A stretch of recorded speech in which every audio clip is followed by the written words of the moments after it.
Where's your husband?" Ethan Cole's voice carried farther than it needed to, across the Crystal Hall. Dozens of architects, investors, and reporters turned towards Maya Bennett. She stood alone beside her restoration model, wearing a simple black dress and the wedding ring she had never publicly explained. Ethan lifted his champagne glass and smiled, as if humiliating her were harmless entertainment. Or is that ring another dream nobody else can see? A few guests laughed. Ma's fingers tightened around the edge of the display table. 3 years earlier, Ethan had ended their engagement after telling her that passion did not pay bills and that no serious company would trust a woman who cared more about homeless shelters than luxury towers. Now, he was the celebrated developer hosting the city's largest architectural charity gala. Maya had come because her design for the Haven House Women's Shelter had reached the final round. She had promised herself that Ethan's presence would not matter. Then, he had seen the ring. Before Maya could answer, a calm male voice came from directly behind him. "I'm right here." Ethan turned. The color disappeared from his face. Lorenzo Vitali stood only a few feet away, in a perfectly tailored charcoal suit. He had entered without photographers, bodyguards, or the dramatic attention his name usually commanded. He did not need any of them. Everyone in the room recognized the man who controlled half the city's shipping routes and enough legitimate construction companies to change a skyline with one signature. Maya's husband. Lorenzo stepped beside her, not in front of her. His gaze remained on Maya when he quietly asked whether she wanted him to handle the situation. "No," she said. "Just stay." He nodded once. That simple obedience shocked Ethan more than a threat would have. "Before we continue, tell us which country or city you are watching from. If your ex humiliated you publicly, would you reveal your powerful husband or defeat the insult without using his name?" Ethan recovered enough to laugh. He accused Maya of hiding her marriage because she knew everyone would assume Lorenzo had purchased her place among the finalists. Mia answered calmly that her design had been submitted anonymously, reviewed under a number, and selected before the judges knew her identity. Ethan suggested that powerful men rarely needed their names written down to influence decisions. The insult was aimed at Lorenzo, but Mia felt it land on her work. Lorenzo's expression hardened. Maya touched his wrist before he could speak. She had kept their 8-month marriage private for this exact reason. She wanted every project carrying her name to stand without the Vitali reputation holding it up or casting a shadow over it. Lorenzo had respected that request even when secrecy made him feel like something she was ashamed to claim. Tonight, he had entered quietly because she asked him not to turn her most important professional evening into a mafia spectacle. He had been watching from the back of the room when Ethan approached. Camille Rodes, Ethan's fiancée and the evening's organizer, hurried towards them. She apologized for Ethan's behavior and attempted to redirect attention towards the award presentation. Maya noticed the tension in Camille's smile. It was not embarrassment alone. It looked like fear of what Ethan might say next. The finalists were asked to gather near the stage. Mia's Haven House design appeared first on the enormous screen. A restored 19th-century school transformed into a secure women's shelter with private family rooms, an open central garden, and curved corridors designed so residents could always see the nearest exit. The concept was deeply personal. Maya's mother had spent 6 months in a shelter after leaving an abusive relationship. She used to describe how frightening narrow hallways felt when every turn concealed something unknown. Maya had built visibility into every line. The audience applauded. Lorenzo remained at the back, keeping his promise not to make himself the center of her moment. Then Ethan stepped onto the stage. He announced that his company had developed a revolutionary shelter concept based on dignity through visible space. The next image appeared. Maya stopped breathing. It showed the same curved corridors, the same central garden, the same family room arrangement.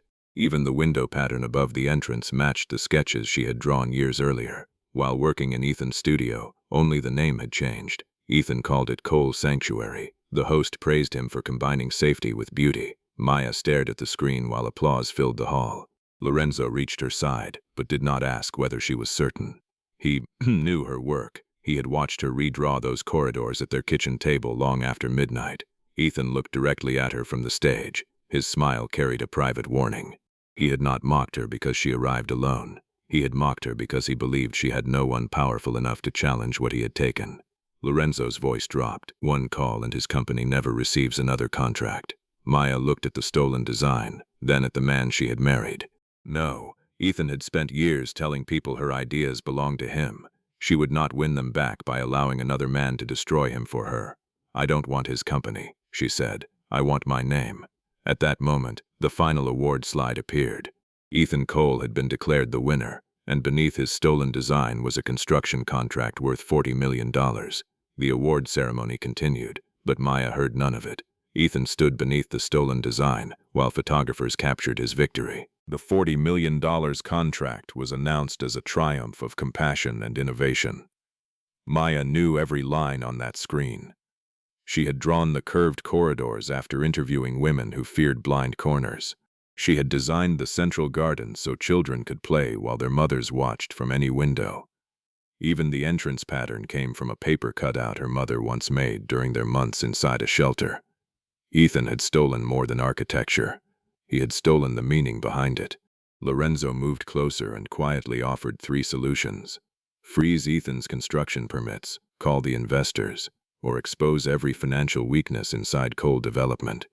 Maya rejected all 3. "I need proof, not fear. He stole from you.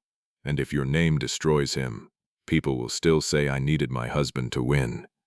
Lorenzo looked towards Ethan, struggling against an instinct that had protected his empire for years. Maya touched his hand. "Stay beside me. Don't fight in front of me." He agreed, though every muscle in his jaw resisted. Camille approached after the reporters moved away.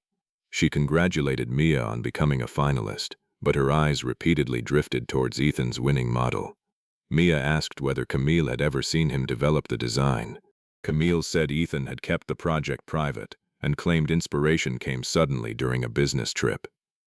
Mia asked which city. Camille hesitated. Ethan had given her 3 different answers. Before Mia could continue, Ethan appeared and placed an arm around Camille. He told Maya to accept the result gracefully instead of searching for excuses. Mia asked him to explain why the shelter corridors curved outward instead of inward. Ethan replied that the shape created visual elegance. It was the wrong answer. The corridors curved outward so residents could always see the nearest exit. Camille noticed. Maya then asked why every bedroom window faced the central garden. Ethan called it an aesthetic choice. Another wrong answer. The windows allowed mothers to supervise children without entering communal spaces where they might feel exposed. Ethan ended the conversation and led Camille away, but Camille looked back. For the first time, she was no longer seeing Maya as a jealous ex. She was seeing Ethan as a man standing beside a design he did not understand. Later that night, Maya and Lorenzo returned to their apartment. Lorenzo removed his jacket and asked where the original drawings were stored. Maya explained that most of them had remained inside Ethan's old design studio after their engagement ended. She had left quickly and believed the files were safe because her mentor, Helen Shaw, still worked there. Helen had died the following year. After that, the studio closed. Lorenzo offered to have his men retrieve everything. Maya shook her head. "We go together tonight. Before Ethan realizes what I'm looking for, the old studio stood inside a converted warehouse near the railway district. Dust covered the windows, but the lease had not yet expired. Maya still possessed an old access card. Lorenzo insisted on checking the building first.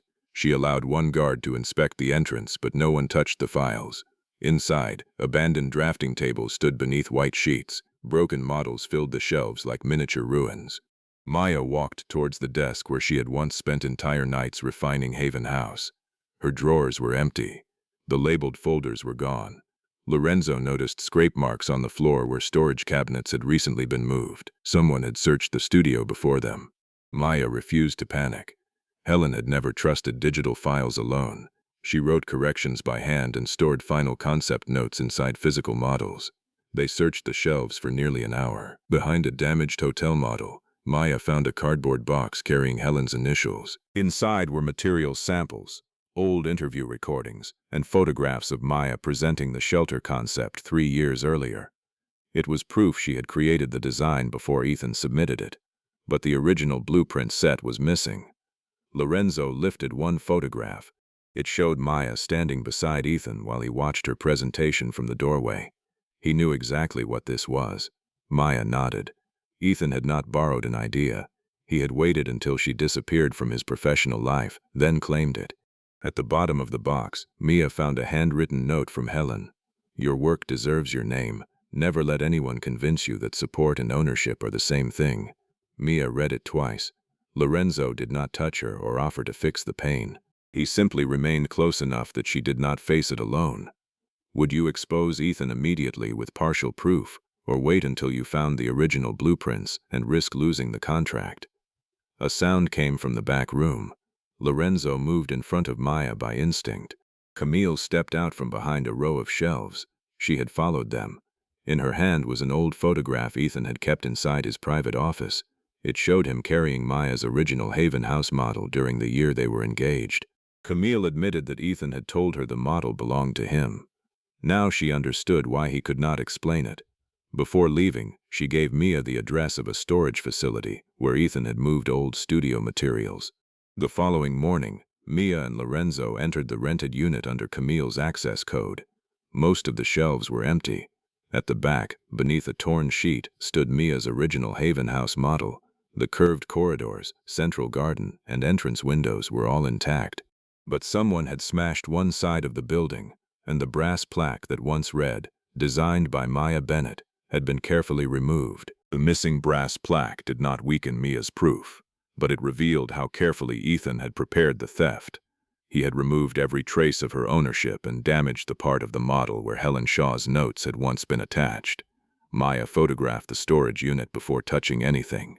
Lorenzo called an independent evidence specialist instead of sending his own men through the room. Months earlier, he would have seized every box before sunrise. Now, he asked what Mia wanted preserved. She chose to wait. The photographs, recordings, and damaged model proved the concept existed years before Ethan's submission, but Mia still needed the original sketches showing how each feature had developed. Without them, Ethan could claim they had created the idea together. Outside, Lorenzo asked whether she regretted keeping their marriage private. They had married 8 months earlier in a courthouse ceremony, attended only by his Aunt Rosa and Mia's closest friend. Lorenzo wanted to announce it. Mia asked for secrecy. She had just opened her own studio. If the city learned she was married to Lorenzo Vitali, every award would be explained through his influence. He agreed, but secrecy still hurt. "I never wanted to hide you. Maya said you wanted to protect your name." "Yes, and protecting your name made mine feel dangerous to admit." Neither of them was entirely wrong. Maya took his hand. "I married a man, Lorenzo, not an army. But maybe I made the man invisible too. I came to the gala because I would not miss your night. I stayed at the back because you asked me to. And when Ethan humiliated me, I waited until you needed me." Maya smiled faintly, almost 4 seconds. It was a personal record. At home, they spread the recovered materials across the dining table. Lorenzo recognized the paper cutout that inspired the shelter's entrance windows. Maya's mother had made it while they lived in a shelter. The design held the most frightened part of Mia's childhood. Lorenzo understood why losing credit felt like losing part of her family's survival. He offered to contact the women Mia had interviewed, but did not make the calls himself.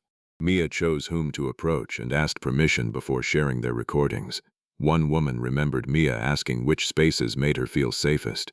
Another still possessed a dated copy of the first floor plan. The following afternoon, Camille asked Mia to meet inside a public library. She arrived without Ethan and carried a leather portfolio. Camille admitted she had searched Ethan's office after the gala. She expected proof that Mia was exaggerating. Instead, she found 6 of Maya's original sketches beneath the Cole Sanctuary contracts. Each page carried Helen's handwritten corrections. One showed the central garden before it was widened.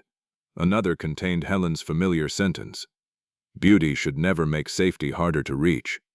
Camille said Ethan had told her Mia abandoned the project and gave him permission to finish it. Maya had done neither. "Why are you helping me?" Mia asked. Camille looked at her engagement ring. "Yesterday, he called you a liar. This morning, I found the same words in an email he wrote about another woman who questioned him. Ethan only needed both women isolated enough to doubt themselves." Camille agreed to give a signed statement, though she was not ready to confront him publicly. Maya respected that boundary. Would you trust Camille after she stood beside Ethan at the gala, or believe telling the truth now deserves a second chance? Lorenzo waited outside the library. When Maya showed him the sketches, his first question was whether she wanted lawyers contacted. She said yes. His second was whether Ethan should be warned. No. Let him believe removing the plaque was enough. Then Maya noticed a financing report beside Lorenzo's seat. One of his companies had been invited to fund Ethan's proposal.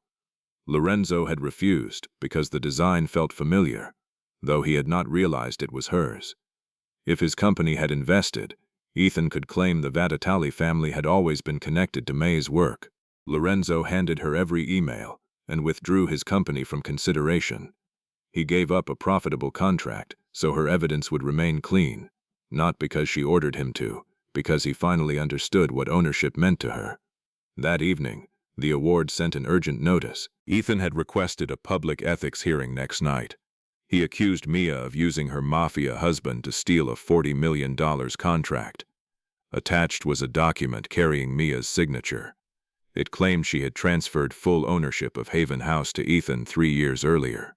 The signature appeared real, but the date beneath it was the day Mia had been attending her mother's funeral in another state. The ethics hearing began the following evening inside City Hall. Architects, investors, and reporters filled the chamber. On one side sat Mia with her recovered sketches, interview recordings, and damaged model. On the other sat Ethan beneath a screen displaying the agreement carrying Mia's signature. Lorenzo remained in the back row. He had offered to sit beside his wife, but Mia asked him to stay outside the hearing unless she needed him. Ethan wanted the room focused on the mafia boss. Mia intended to keep it focused on the stolen design. Ethan opened by claiming that Haven House had been created during their engagement, and that Mia willingly transferred the concept when she abandoned their shared studio. His attorney displayed the signed document. The signature looked convincing. Mia asked the board to examine the date. It had supposedly been signed at Ethan's office on October 14th, 3 years earlier. Maya then submitted her mother's death certificate, funeral program, and airline records proving she had been hundreds of miles away that entire week. Ethan claimed she might have signed electronically. The agreement stated that it had been witnessed in person. The witness was Helen Shaw. Helen's passport records showed she had been attending an architectural conference in Denmark. The first lie collapsed. Maya presented the original sketches Camille had recovered. Each page showed the design changing over time. Narrow corridors widened, bedroom windows repositioned, and the garden expanded after interviews with shelter residents. Helen's handwritten corrections appeared throughout the portfolio. Ethan's final submission contained every revision, yet his files contained no early drafts, failed concepts, or research notes. Maya explained that architecture did not appear fully formed. Real designs carried mistakes, questions, and evidence of decisions. Ethan possessed only the final answer. She possessed the journey. A recording from one of Maya's community interviews played through the chamber. A woman described how blind corners inside shelters had made her fear that her former husband might appear without warning. Mia had responded by creating outward curving corridors with clear exits. The board asked Ethan why the corridors were shaped that way. He repeated his gala answer: visual elegance. The woman in the recording had given the real reason years before Ethan submitted the project. Whispers moved across the chamber. Then Ethan changed his strategy. He pointed towards Lorenzo and accused Maya of intimidating witnesses through her husband's reputation. He claimed Camille had been frightened into stealing private documents and that investors were abandoning him because Lorenzo had quietly threatened them. Lorenzo's expression became cold, but he remained seated. Maya looked at him once. He understood. No calls, no threats, no army. Camille entered through the side door. She had decided to testify publicly. She told the board that nobody had threatened her. She had searched Ethan's office because his explanations kept changing. She found Mia's sketches hidden beneath the construction contracts and saw the removed brass plaque inside Ethan's desk. Ethan stared at her engagement ring. Camille removed it and placed it on the evidence table. She said the ring had once made her believe she had been chosen. Now she understood that Ethan chose people only while they protected the version of himself he wanted the world to see. Would you have testified against someone you loved after discovering the truth? or walked away quietly to protect yourself. Ethan accused both women of revenge. Maya did not respond emotionally. She placed the paper cutout made by her mother beside the entrance design. Its pattern matched the windows exactly. Then she played a dated video of herself presenting the original model to Helen, while Ethan watched from the studio doorway. The proof was no longer partial. It was undeniable. The board suspended Ethan's award, froze the construction contract, and referred the forged agreement for criminal investigation. Reporters surrounded Maya as soon as the hearing ended. One asked whether Lorenzo had made the victory possible. Maya looked towards her husband. He made it possible for me to fight without taking the fight away from me. Only then did Lorenzo approach. He asked whether she wanted to leave. Maya took his hand publicly for the first time. Yes, outside City Hall, Ethan's attorney delivered one final blow.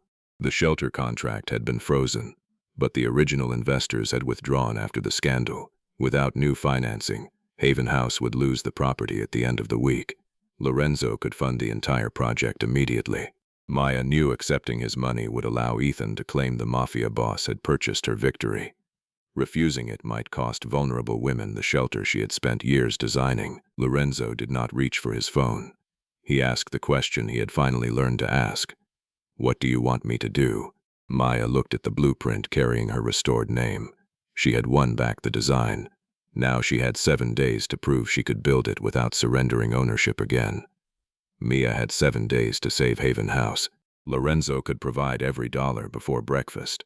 But Maya knew the shelter could not begin with another powerful man owning its future. She asked him for something harder than money. "Give me access to the people who understand construction. No secret funding, no pressure, and no calls made in my name." Lorenzo agreed. The following morning, Maya released the full design history online. The original interviews, Helen's corrections, the forged transfer agreement, and every projected construction cost. She did not ask the public to rescue her career. She asked them to help build a shelter whose finances would remain open to everyone. Former residents recorded messages explaining why the curved corridors and visible exits mattered. Local builders offered reduced labor rates. A women-owned materials company donated windows, while community groups organized a fundraising exhibition around Mia's original model. Camille used her event planning experience to coordinate the campaign. She did not ask Maya to forgive her for standing beside Ethan. She simply worked. Lorenzo remained outside the spotlight. When contractors tried to offer suspicious discounts because of his name, he directed them back to Maya's transparent bidding process. For once, his power protected her rules instead of replacing them. By the 6th night, the campaign was still short. Maya sat alone inside the empty school building, surrounded by blueprints and folding chairs. Lorenzo arrived carrying coffee. He did not bring a check. He asked whether she regretted refusing his money. "Every 11 minutes, you could still change your mind." I know that was why his restraint mattered. He was not waiting for her to fail so he could take over.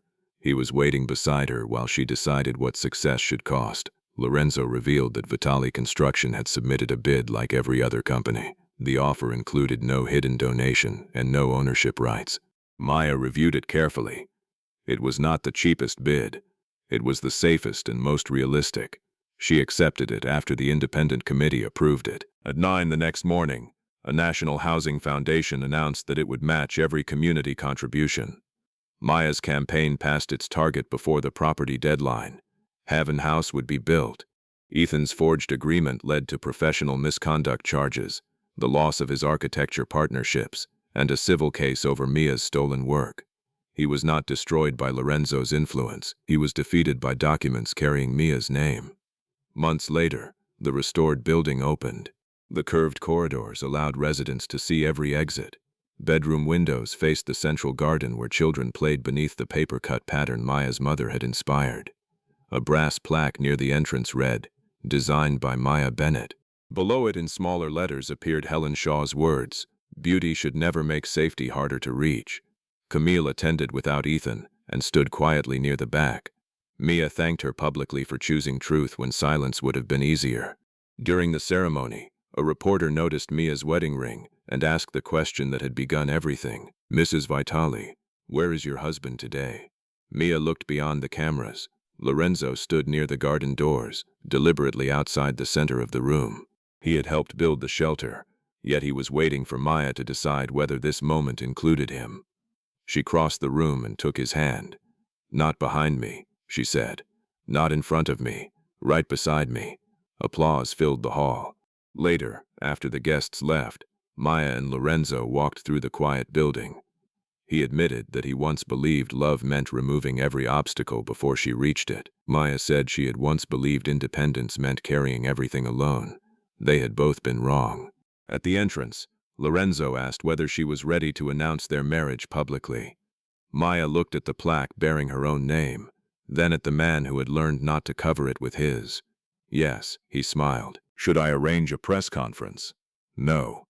Army, one photographer, one, and security outside." Lorenzo accepted every condition. The ex who had mocked Maya for arriving alone never understood the truth. She had never needed a powerful husband to give her a name. She needed a husband powerful enough to stand beside her without taking it away. And when the world finally asked where he was, Maya no longer had any reason to hide.